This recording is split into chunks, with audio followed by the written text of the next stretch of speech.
This is a beautiful patch of New South Wales hill country, and we're here to hunt goats and camp by the river. The owner is a mate, and he pointedly refers to himself as the custodian of this land rather than just an owner. A serious multi-year drought broke here about 10 months ago, and the goat population is on the rise. They're an introduced species, some say a pest, but they are part of this place now. The problem is that any serious predators have been removed, something that a balanced ecosystem requires, and that is where we come in, and we're taking the job literally. We are here to harvest meat. I reckon I'm better on the track and I can get behind these trees. Hey. Righto.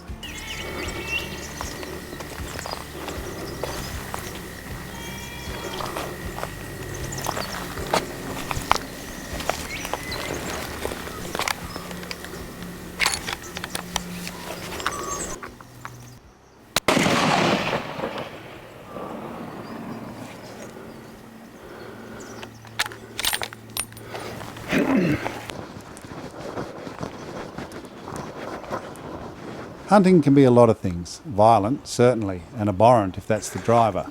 But hunting can also be one of the noblest of all pursuits. Done right, it can be the most ethical and humane way to source meat. An animal, living wild in an environment in which room and allowance is left for other wild things, is alive 1 minute and, shot placement going as planned, dead the next. No stockyards, no trucks, no abattoirs. No life of being penned and tagged. No chemicals put into the animal or the land. And as for the hunter, engaging with country as an act of literal and mental sustenance shapes who you are as a person, as a living thing in a living world. Hunters make stark the reality that to eat meat is to take life by owning that action, entirely, from field to plate, and beyond into who we are.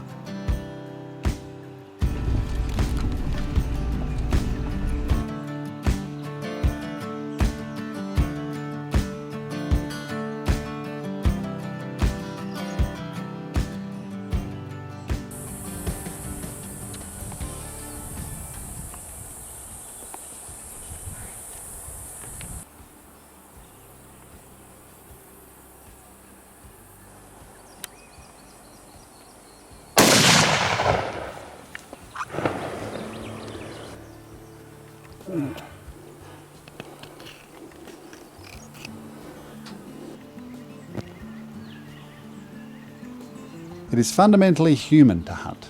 It's hardwired into our instincts. It's subverted by some into the search for a good car park near the shops and then chasing a bargain inside. But out here, it is raw. Because it involves killing, some might say that it is one of the baser instincts to harm that a civilised society aims to transcend through some sort of moral codification. Because we are good, thou shalt not this and thou shalt not that. But this simply cannot sit alongside the permissive brutality of a lot of industrial farming and environmental degradation that same civilised society enacts. Outsourcing of, and willful blindness around, certain harsh realities of life is no way to elevate a moral high ground, from which you might hear that people don't need to hunt or fish or forage because civilisation gave us shops. It's a ridiculous notion. It's unnatural. What is natural is that we are the predators in this landscape that stable ecology requires. You may just have to trust me, but this feels right.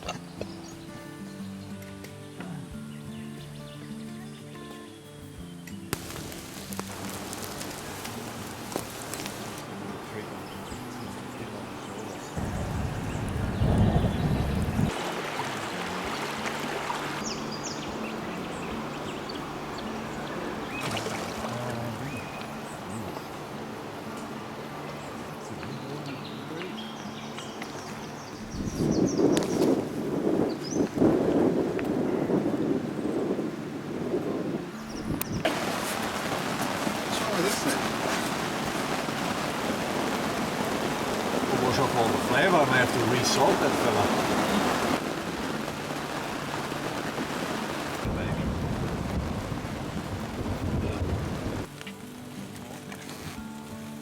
Justin?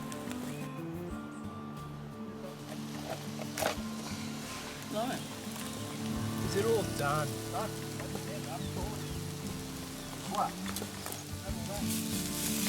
The pulling of the trigger may define the action of hunting for those looking from the outside, but it is also just one instant that articulates a huge amount of work leading up to that moment and all that follows. Field dressing, butchering, packaging and caring for the precious meat.